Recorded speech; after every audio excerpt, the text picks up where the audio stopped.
और गुजरात के बाद अब राजस्थान में भी डिस्टर्ब एरिया बिल की एंट्री हो चुकी है। सरकार का दावा है कि यह कानून डेमोग्राफिक इम्बैलेंस, सांप्रदायिक तनाव, दंगे और अशांति जैसी समस्याओं पर लगाम लगाएगा। लेकिन जैसे ही बिल विधानसभा में आया तो सियासत गर्मा गई। कांग्रेस इसे समाज में तनाव पैदा करने वाला बता रही है, तो बीजेपी इसे कानून व्यवस्था का सुरक्षा कवच बता रही। तो आखिर क्या है डिस्टर्ब एरिया बिल और क्यों इसे लेकर राजस्थान की सियासत में भूचाल आ चुका है, जरा आगे आपको दिखाते हैं।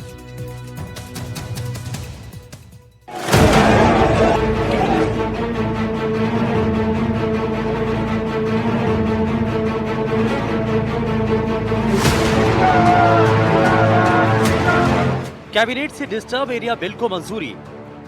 बीजेपी ला रही गुजरात जैसा कठोर कानून। हिंसाग्रस्त इलाकों में जमीन खरीदना मुश्किल। राजस्थान सरकार ने गुजरात मॉडल पर चलते हुए डिस्टर्ब एरिया बिल पेश किया है और इस विधेयक का मकसद उन इलाकों को चिन्हित करना है जहां बार बार सांप्रदायिक तनाव, दंगे और हिंसा और डेमोग्राफिक बदलाव को लेकर विवाद होते रहे। सरकार का कहना है कि इन इलाकों में प्रॉपर्टी की खरीद फरोख्त पर प्रशासनिक अनुमति जरूरी होगी ताकि सामाजिक संतुलन बना रहे। इस बिल में सरकार को ये अधिकार होगा कि अगर किसी एरिया में दंगे, भीड़, हिंसा, तत्समय कारणों से लोक व्यवस्था प्रभावित हो रही है अथवा जनसंख्या असंतुलन को प्रभावित करने वाला इम्प्रॉपर क्लस्टरिंग होने पर उस क्षेत्र को विशेष डिस्टर्ब एरिया अशांत क्षेत्र घोषित किया जा सके। डिस्टर्ब एरिया बिल का मकसद राज्य के कुछ इलाकों में डेमोग्राफिक इम्बैलेंस, सांप्रदायिक तनाव, दंगे और अशांति जैसी समस्याओं को दूर करना है।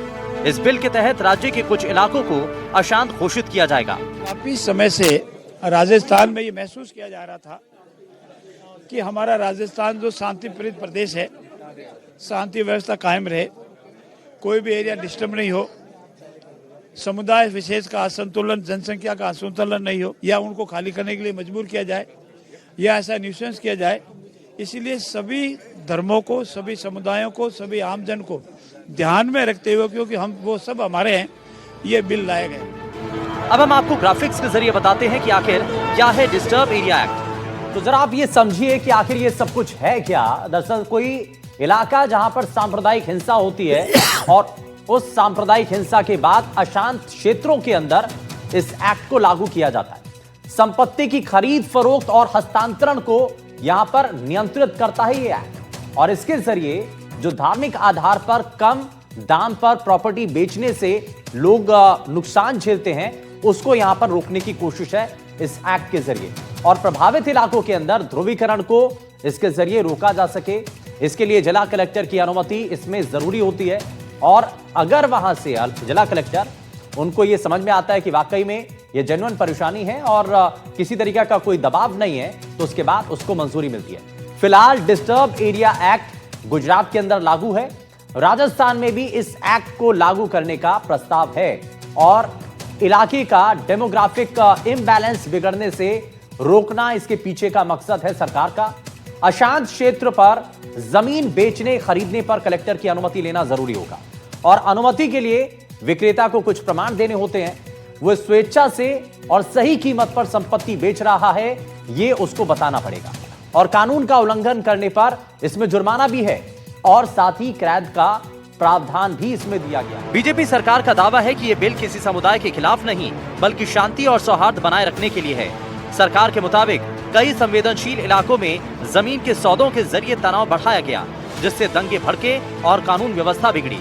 डिस्टर्ब एरिया बिल से प्रशासन को ऐसे सौदों पर नजर रखने का अधिकार मिलेगा। जो डिस्टर्ब एरिया डिक्लेयर होगा उसकी अवधि 3 वर्ष की है और 3 वर्ष के पहले भी अगर रिव्यू करके ये पाया जाता है कि किसी आवश्यकता को समाप्त किया जा सकता है, किसी भी वक्त समाप्त किया जा सकता है।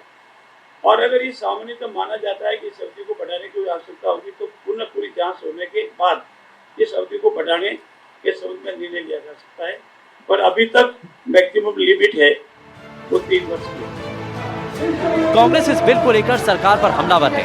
कांग्रेस का आरोप है कि बीजेपी ध्रुवीकरण की राजनीति कर रही है और ये विधेयक सामाजिक सौहार्द को मजबूत करने की बजाय समाज में डर और अविश्वास पैदा करेगा। संवैधानिक भाषा ये हो ही नहीं सकती। मैं ये कहूं तो ज्यादा ठीक रहेगा कि सरकारी गुंडागर्दी को वैधानिक अमली जामा पहनाने का एक कुप्रयास है।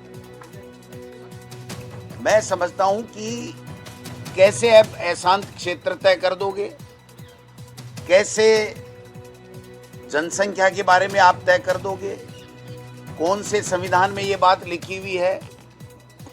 आप केवल शांति नहीं, डर का माहौल पैदा करना चाहते हो। दंगे रोकना नहीं, दंगे भड़काने का काम करना चाहते हो। अगर कहीं किसी जगह किसी इलाके में डाके पड़ रहे हैं तो उसको पूरे इलाके को सील थोड़ी कर दिया जाता है। कहीं चोरी हो रही है तो पूरे इलाके पर पाबंदी थोड़ी लगा दी जाती है। जी सर, थैंक यू।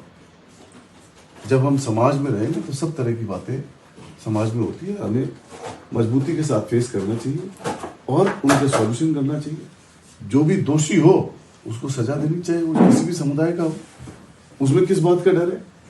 अगर किसी की वजह से कोई आदमी परेशान है तो उसको सजा मिलनी चाहिए और उस पर एक्शन लो। क्या सरकार उसमें इनकॉम्पिटेंट है? डिस्टर्ब एरिया डिफाइन किया जाता है सरकार द्वारा, उसके एक पैरामीटर है। दंगा क्षेत्र डिफाइन किया जाता है। ऐसे नहीं कर सकते कि एक दो आदमी लड़ लिए और दंगा क्षेत्र घोषित हो गया।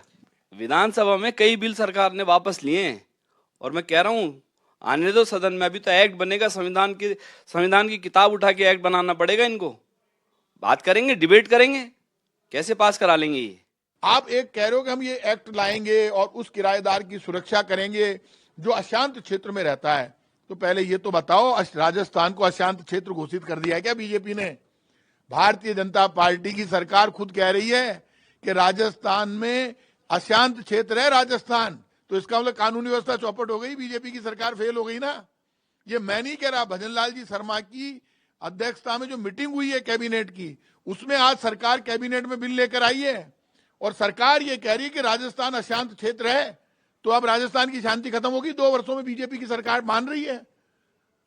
भारतीय जनता पार्टी खुद कह रही है राजस्थान अशांत क्षेत्र है और अशांत क्षेत्र में किराएदार की सुरक्षा करने के लिए हम नया बिल लाएंगे। तो आप क्या किराएदार, आप तो खुद की सुरक्षा करने में लग गए। एक तरफ बीजेपी इसे कानून व्यवस्था से जोड़ रही है तो दूसरी तरफ कांग्रेस इसे असंवैधानिक और भेदभावपूर्ण बता रही है। आखिर सरकार को इस बिल को लाने की जरूरत क्यों पड़ी? क्या बदलती डेमोग्राफी सरकार के लिए चुनौती साबित हो रही है या हिंसक घटनाएं राजस्थान में बढ़ रही हैं? प्रदेश में कब कब दंगे हुए, कब आखिर दंगे हुए हैं या कब कब ऐसी परिस्थितियां बनी जब इस एक्ट की जरूरत नजर आई?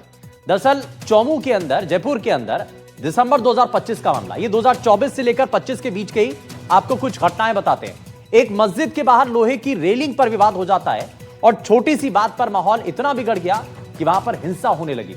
असामाजिक तत्वों द्वारा पथराव किया गया और पथराव में कई पुलिसकर्मी भी घायल हो गए थे। पुलिस ने हालात पर काबू पाने के लिए एक्शन लिया और आंसू गैस के गोले भी छोड़े थे, इंटरनेट बंद कर दिया था। एक और घटना हुई थी जोधपुर सूरसागर के अंदर, जून 2024 का यह मामला है।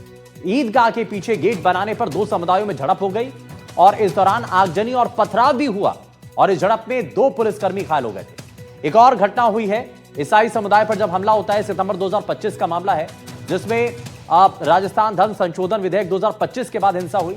राज्य के कई हिस्सों में ईसाई समुदाय के खिलाफ उत्पीड़न हुआ। यह किसी एक विशेष समुदाय के लिए नहीं है, बल्कि इसमें कई समुदाय जो कि अल्पसंख्यक हैं पीड़ित हो सकते हैं। इसी को ध्यान में रखते हुए लाया गया, इसलिए बताया गया इस घटना के अंदर ऐसा ही हुआ।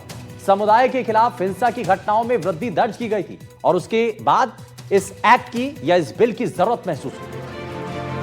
टोंक के मालपुरा में इस एक्ट को लेकर बड़ा प्रदर्शन हाल ही में पिछले दिनों देखने को मिला था, जब सर्व समाज के लोग सड़कों पर उतर आए थे। सर्व समाज का एक बड़ा आंदोलन भी जो है मालपुरा में देखने को मिला था। जनता सड़कों पर उतरी थी और सबने यही मांग की थी कि इस एक्ट को राजस्थान में लागू होना चाहिए। देश के अंदर अगर बात की जाए तो गुजरात के बाद राजस्थान ऐसा दूसरा प्रदेश बन सकता है जहां पर यह एक्ट लागू हो जाएगा, क्योंकि सरकार ने जो मंत्रिमंडल की बैठक हुई है उसमें निर्णय लिया है कि विधानसभा में इस बिल को पेश किया जाएगा। तो अब सबके मन में यही सवाल है कि क्या होगा इस एक्ट में, इससे किसको फायदा होगा और किसको नुकसान होगा। खास तौर से टोंक और मालपुरा जो संवेदनशील शहर माने जाते हैं, इनके अंदर कई एरियाओं के अंदर जो घटनाएं घटित होती है, उसके बाद इस एक्ट की जरूरत लोगों को महसूस होती है। जनता के बीच भी इस बिल को लेकर मिलीजुली प्रतिक्रिया है।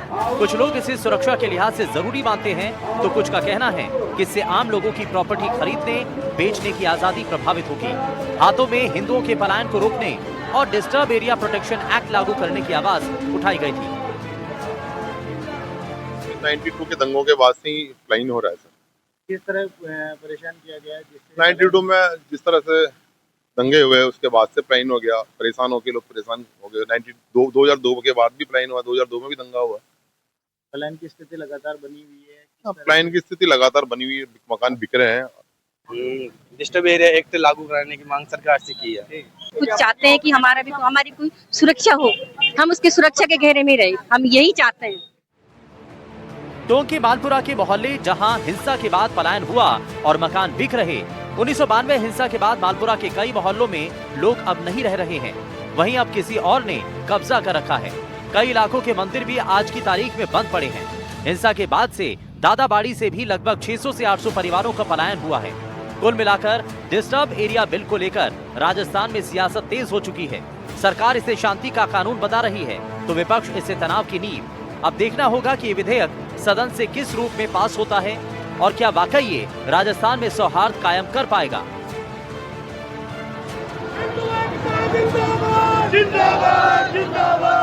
इस बिल का क्या होगा, इस बिल में क्या होगा, यह पास होगा या नहीं होगा और कितनी मजबूती से यह बिल अपने लक्ष्य में आगे बढ़ेगा, यह सब कुछ भविष्य के घर में है।